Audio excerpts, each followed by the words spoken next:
Hi friends.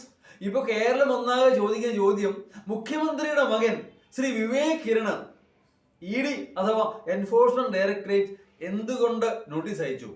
അതും Lavalin കേസുമായി ബന്ധപ്പെട്ട്. അത് ഇന്നും ഇന്നലെയൊന്നുമല്ല, 2023 നോട്ടീസ് അയച്ച് 2 വർഷം കഴിഞ്ഞിട്ടും യാതൊരു തുടർ നടപടിയും സ്വീകരിച്ചിട്ടില്ല. എല്ലാം കൂടി ആകെ ദുരൂഹമായി തോന്നുന്നു. പക്ഷേ അയച്ചത് ഇ ഡി ആയതുകൊണ്ട് എന്തുകൊണ്ടോ എനിക്കതിൽ വിശ്വാസം പോരാ. കാരണം ഇ ഡി എന്ന് പറയാൻ നമുക്കറിയാം 1% പോലും നിഷ്പക്ഷമല്ല.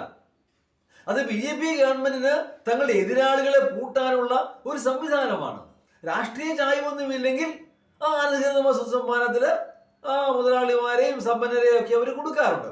അതല്ലാതെ രാഷ്ട്രീയ ചായ്വുള്ളവരെ, പ്രത്യേകിച്ച് BJP അനുഭാവമുള്ളവരെ അവർ തൊടത്തില്ല. 100% അങ്ങനെ തന്നെയാണ്. നമുക്ക് പല ഉദാഹരണങ്ങളും അറിയാം.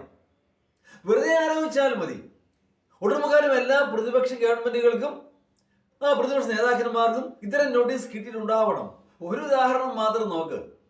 ആന്ധ്രാപ്രദേശില് പ്രതിപക്ഷ നേതാവായ YS ജഗൻമോഹൻ പാർലമെന്റിലെ വോട്ടിംഗ് വരുമ്പോ BJPയെ സപ്പോർട്ട് ചെയ്യുന്നു. അദ്ദേഹം പ്രതിപക്ഷത്താണ്, ഭരിക്കുന്ന തെലുങ്ക് ദേശമാണ്. BJP അവിടെ ഭരണ പങ്കാളിയാണ്. എങ്കിലും പാർലമെന്റിൽ നിർണായകമായ ഓരോ വോട്ടിംഗ് വരുമ്പോഴും പ്രതിപക്ഷ നേതാവായ ജഗൻമോഹൻ റെഡ്ഡിയുടെ പാർട്ടി BJPയെ സപ്പോർട്ട് ചെയ്യുന്നു. എന്തുകൊണ്ട്? വോട്ട് ചെയ്തതിൽ പിറ്റേ ദിവസം അദ്ദേഹം അകത്താം. കാരണം ഒരുപാട് കേസുകൾ അദ്ദേഹത്തിനെതിരെയുണ്ട്. അദ്ദേഹം കുറെ കാലം ജയിലിൽ കിടന്നു പോവാം. ഈ കേസെല്ലാം അദ്ദേഹത്തിന്റെ പിതാവ് സാക്ഷാൽ രാജശേഖർ റെഡ്ഡി മുഖ്യമന്ത്രി ആയിരുന്നപ്പോ അനധികൃതമായ സ്വത്ത് സമ്പാദിച്ചു എന്നുള്ളതാണ് കേസ്. ആ കേസുകൾ ഇപ്പോഴും നിലനിൽക്കുന്നു.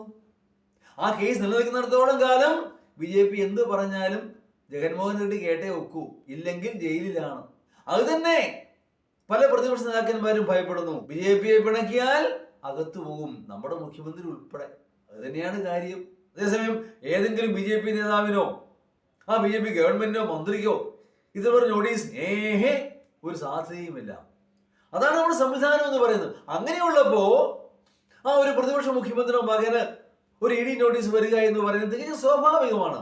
അതിൽ കാര്യമില്ല, കഴമ്പില്ല എന്ന് ബോധ്യമായപ്പോൾ തുടർ നടപടിയൊന്നും വേണ്ട എന്ന് വെച്ചു. അതായിരിക്കാം സ്വാഭാവികമായി സംഭവിച്ചത് എന്ന് ഞാൻ കരുതുകയാണ്. എനിക്കറിഞ്ഞുകൂടാ. പക്ഷേ ഒരു ചോദ്യം ബാക്കിയാണ്. ശ്രീ വിവേക് കിരണ് ബ്രിട്ടനിൽ പഠിക്കാനുള്ള സാമ്പത്തിക സഹായം ചെയ്തത് SNC ലാബിലാണ് എന്ന ആരോപണമുണ്ട്. ആരോപണം മാത്രമാണ്, തെളിവുകളില്ല. എങ്കിൽ പോലും അത് സത്യമാണെങ്കിൽ അവിടെ ചോദ്യങ്ങൾ മാറുകയാണ്.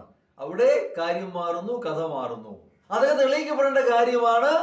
തെളിവുകൾ പുറത്തു വരട്ടെ. നമുക്ക് ഇപ്പോൾ ഒന്നും പ്രസ്താവിക്കാനാവുകയില്ല.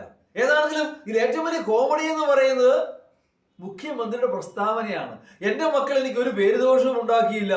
ബെസ്റ്റേ, അടിപൊളി. കിരണേ വീണ ശ്രീമതി വീണ തായ്ക്കണ്ടി എന്തുകൊണ്ടാണ് 8 ലക്ഷം രൂപ കരിമണി കർത്തയുടെ കമ്പനി പ്രതിമാസം അയച്ചുകൊണ്ടിരുന്നത് എന്നുള്ളതിന് ഇതുവരെയും ഒരു ഉത്തരവും ആരും പറഞ്ഞിട്ടില്ല. മുഖ്യമന്ത്രിയും പറഞ്ഞിട്ടില്ല, മക്കളും പറഞ്ഞിട്ടില്ല. ആ കാര്യം ആരും സംസാരിച്ചിട്ടേയില്ല. കരിമണൽ കർത്ത 8 ലക്ഷം രൂപ പ്രതിമാസം അയച്ചു കൊടുത്തത് ശ്രീമതി വീണയുടെ സൗന്ദര്യം കണ്ടാണോ? അല്ലല്ലോ, മുഖ്യമന്ത്രിയുടെ മകളായതുകൊണ്ട് തന്നെയാണ്. അയച്ചിട്ടില്ല എന്നാരും പറഞ്ഞിട്ടില്ല. അയച്ചു കൊടുത്തതിന് തെളിവുകളുമുണ്ട്. എന്തുകൊണ്ട് അയച്ചു കൊടുത്തു? യാതൊരു സേവനവും ചെയ്തിട്ടില്ല.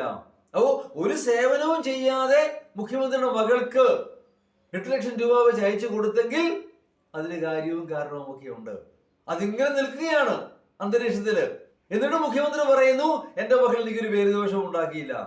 എനിക്ക് ഓർമ്മ വരുന്നത് ഹിറ്റ്ലേഴ്സ് തിയറി ഓഫ് ബിഗ് ലൈ എന്ന് പറഞ്ഞാൽ, ഹിറ്റ്ലർ പറയുന്നത് നുണ പറയുമ്പോൾ വലിയ വലിയ നുണകൾ പറയണം, അതിങ്ങനെ ആവർത്തിക്കൊണ്ടേയിരിക്കണം. അങ്ങനെ കുറെ ആവർത്തിക്കുമ്പോൾ ജനങ്ങൾ ക്രമേണ അത് വിശ്വസിച്ചു കൊള്ളും. അതൊക്കെ തന്നെയാണ് ഇവിടെ സംഭവിക്കുന്നത്. നുണ പറയലിന്റെ കാര്യത്തില് എല്ലാവരും മിടുക്കന്മാരാ. ആരും പിന്നിലല്ല. കേന്ദ്രവുമല്ല, കേരളവുമല്ല. ഇതിനേക്കാൾ വലിയ തമാശയാണ് പേരാമ്പ്ര ലാത്തി ചാർജുമായി ബന്ധപ്പെട്ട് ഇപ്പോൾ ഇടതുപക്ഷം പറയുന്നത് പോലീസിനെതിരെ യൂത്ത് കോൺഗ്രസ്സുകാരും സമരാനുകൂലികളും ഒക്കെ പോലീസ് നേരെ ബോംബെറിഞ്ഞു എന്നാണ്.